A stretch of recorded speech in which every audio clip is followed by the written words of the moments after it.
Alright. Try again here. The wildest ride you've ever witnessed. It kind of why it did that for no reason, but. Yeah, and as we see Joey Logano on the bottom here, you're gonna see him come up the okay, stop back in. racetrack, and as these cars get close, both of them are gonna get tight.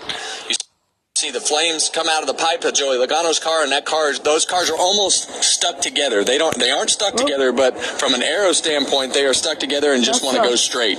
Well, the air off the 22 changing direction there is why the 17 got tight, right? He goes up.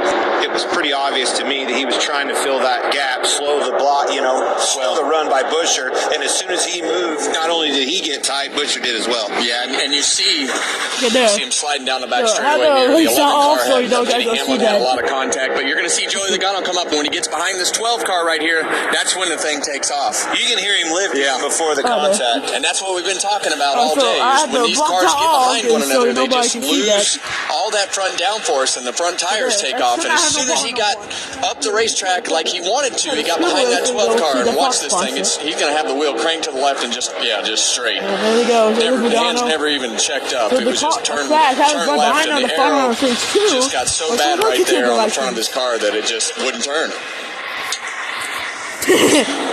Denny Hamlin.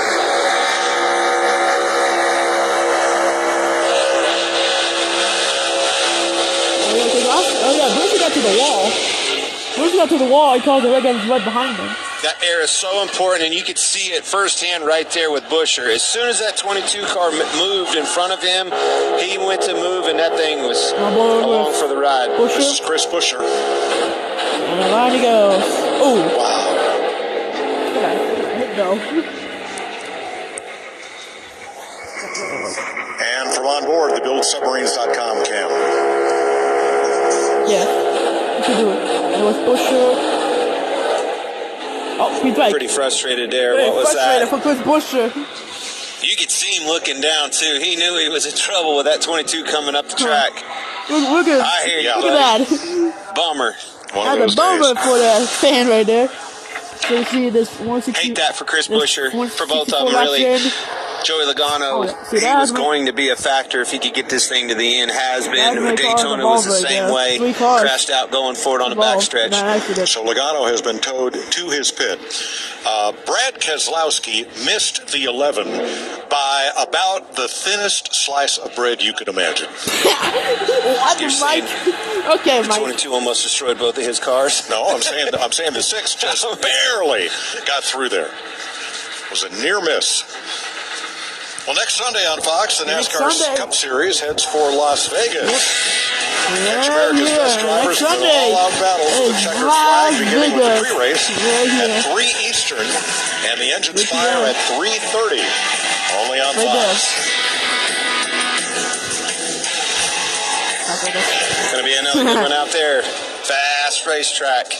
Yes. Downforce is king. Of course, you're right. Well, I can tell you what, Clint. This race today has turned into a survival race, and even if you don't have a good car, you can get a good finish out of this, and that's just by keeping yourself running and doing the things that it takes to not make mistakes and keep yourself on the lead lap. I looked down at Chase Elliott. He's wrecked. Harrison Burton, his car's been okay, not great all day, but when you start looking at 13th, 14th, 15th place, Gibbs, Gralla, Haley, Carson Hocevar, I mean, all those guys are going to get a decent finish probably because of the fact that so many cars have wrecked today. Stage 2 went caution-free right to the backstretch of the final lap. Austin Cindric picks up his 3rd career stage win and his 2nd here at Atlanta. Well, here's the... Man, they're crawling around there now under caution. Long pit road. A 90-mile-an-hour green flag stop. Sure paints a different picture. Micah McDowell got the free pass on the stage-ending caution. So here are the lead lap cars coming to pit road. Jamie. The 99 of Daniel Suarez finished second here in the fall, having a nice run here. He said he's a little bit tight, though. Hard to make some of the runs he wants to make. They're going to wait a little longer on fuel. The 12 of Ryan Blaney just just wants the turn to be a little bit better so he can get on the throttle, and turn 3 feels like he's losing a little time there. Regan? The 5 of Kyle Larson still struggling with the nose of the car turning, has to find clean air when he can. Doesn't really need an adjustment for it right now. And the 2 of Austin Cindric, he's good. Best that he's been all day right now. The car is stable. It's doing what he wants. Maybe just a little loose in the back of traffic. Todd Gilliland out first, picks up 5 positions, as does Brad Keselowski. Great stop by Keselowski. I think that's that fuel scenario.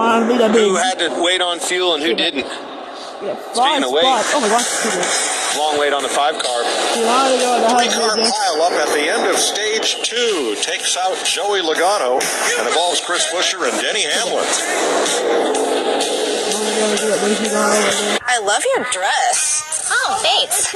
I splurged a little because Liberty Mutual customized my car insurance and I saved hundreds. That's great. I know, right? I've been telling everyone. Liberty. Did you hear that? I just said her first word. Can you say mama? Liberty. Can you say auntie? Liberty. How many people did you tell? Only pay for what you need. Liberty, liberty, liberty. Liberty. So, what'd you get? 2 Nashville hot tenders and 3 Mandarin orange tenders. Nice. What about you? 3 classic tenders. 4 big butterfly shrimp, 4 of a kind. I win. Oh, okay. Is it always a competition? I am the shrimp bot. Y'all ready? Ready.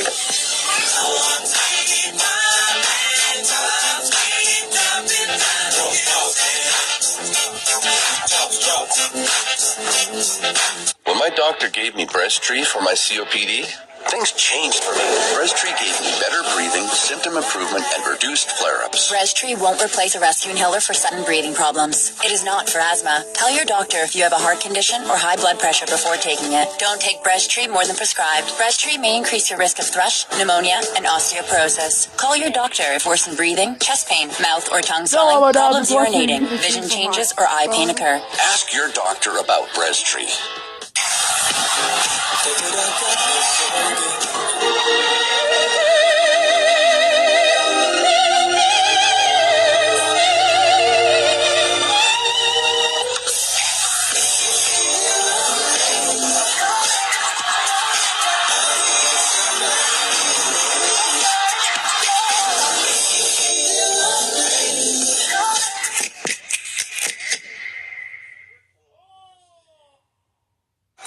Hey, man. You like Dr. Pepper? And its unique blend of 23 flavors.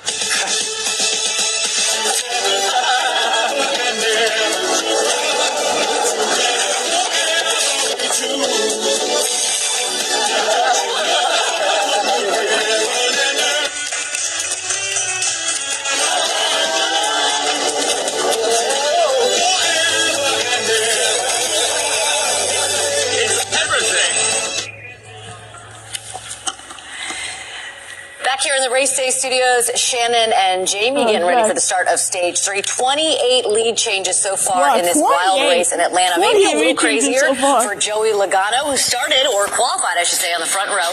Had to drop to the back of the field because of that glove in qualifying. And Jamie coming down pit road for that pass-through might have been the best thing for him. It couldn't have worked out any better if you were a Joey Logano fan. As he's coming down pit road, you see we have this massive 16-car pileup, the biggest wreck ever at Atlanta. Shannon collected a lot of great cars, guys that are still damaged. Just outside the top 10, 12 for stage 1. And, of course, Joey Logano, one of the fastest cars on the track. He was able to take the lead on lap 99. Started in the back. Yeah, and Paul made a great decision. Stayed out at the end of that stage, so able to get the lead late on. But his day was over. You see he and Chris Buescher get together. It seems like Joey Logano, no chance of winning now, Shannon. We talked about happy and heartbroken at the beginning of the race.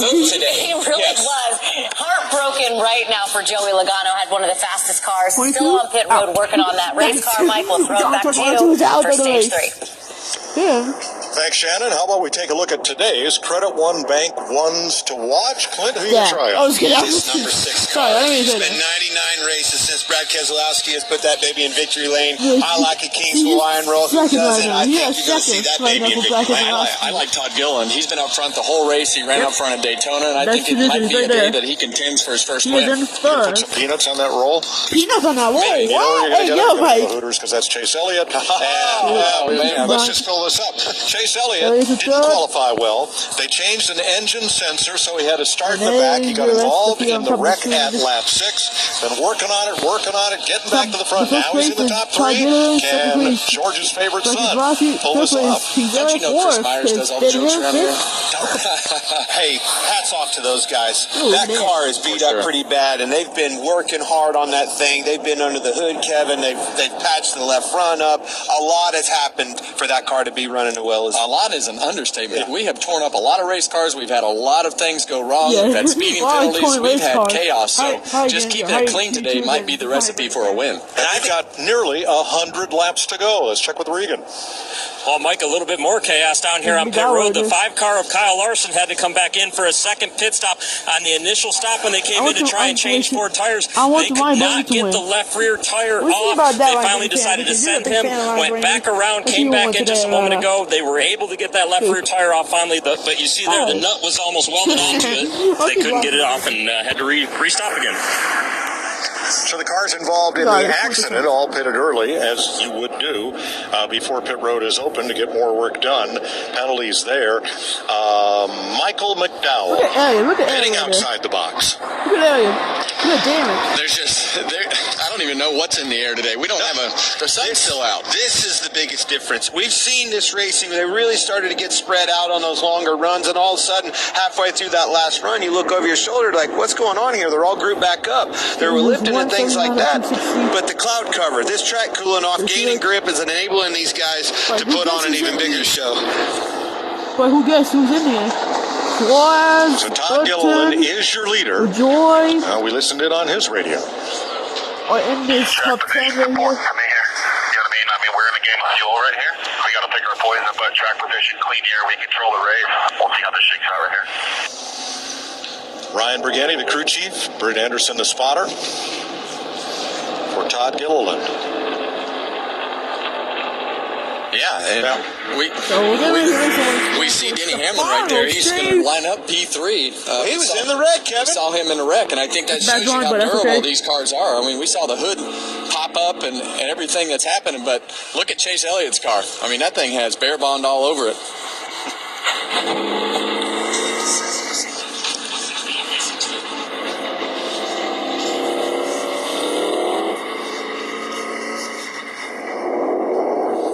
Final stage. The cloud cover, people putting their coats on, getting ready for the final stage here. Look at that. We're going to listen to Britt Anderson, Todd Gilliland's spotter, on this restart. This is the most laps front row. Green flag back in the final stage is underway. Back to green. Oh my God, you're so loud there. Oh my God. I can't believe we're looking at Chase Elliott running up front of this car. That car has a lot of damage to the left front. It is completely drug off, dragging on the racetrack, and he somehow, some way keeps putting it in position. In front of them, unbelievable. They were the last caution, Kevin. That car was completely sideways. He dominated this race so far. So good. Chris Buescher as they wreck, but he's up there racing for the lead. He's playing it with my king.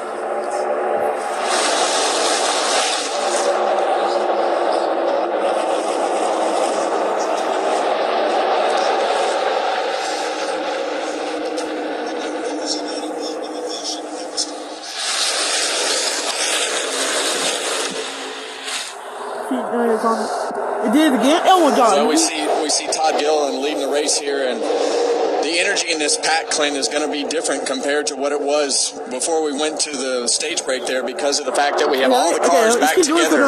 So that the way that those guys raced at the end of that stage is going to happen a little bit quicker now that we have all that energy back with more cars. I think the grip level moving up in this racetrack is going to enable them to do more with their race cars. You're going to